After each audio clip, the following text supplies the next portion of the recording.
Guys, morning. Sa ruta natin ngayon ay from Dolores, Quezon to Quezon City. Didiskarte muna tayo ngayon. So nagdalalamove tayo. Ito yung side hustle natin. Punta tayo Dolores, Quezon ngayon. Bigyan natin yung manok na delivery.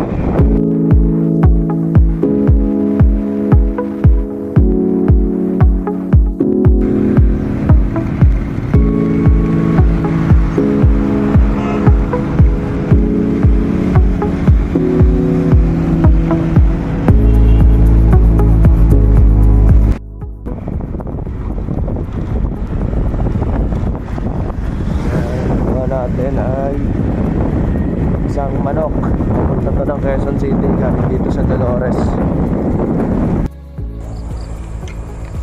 Ayan guys, na pick up na natin yung isang manok. Ayan, Dolores. Hanap pa tayo ng kasabay.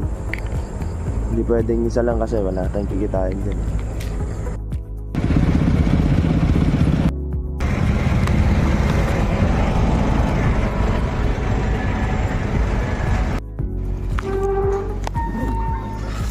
Ay ma'am, delivery po kay ma'am drop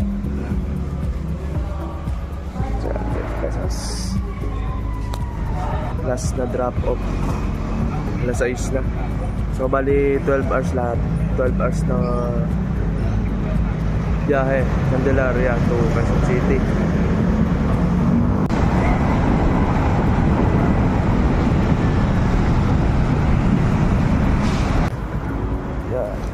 Binigyan tayo ng 2K ni ma'am. 1.8. Bali 1.8 lang yon. Ginawa niya ng 2K dahil nag-abono tayo.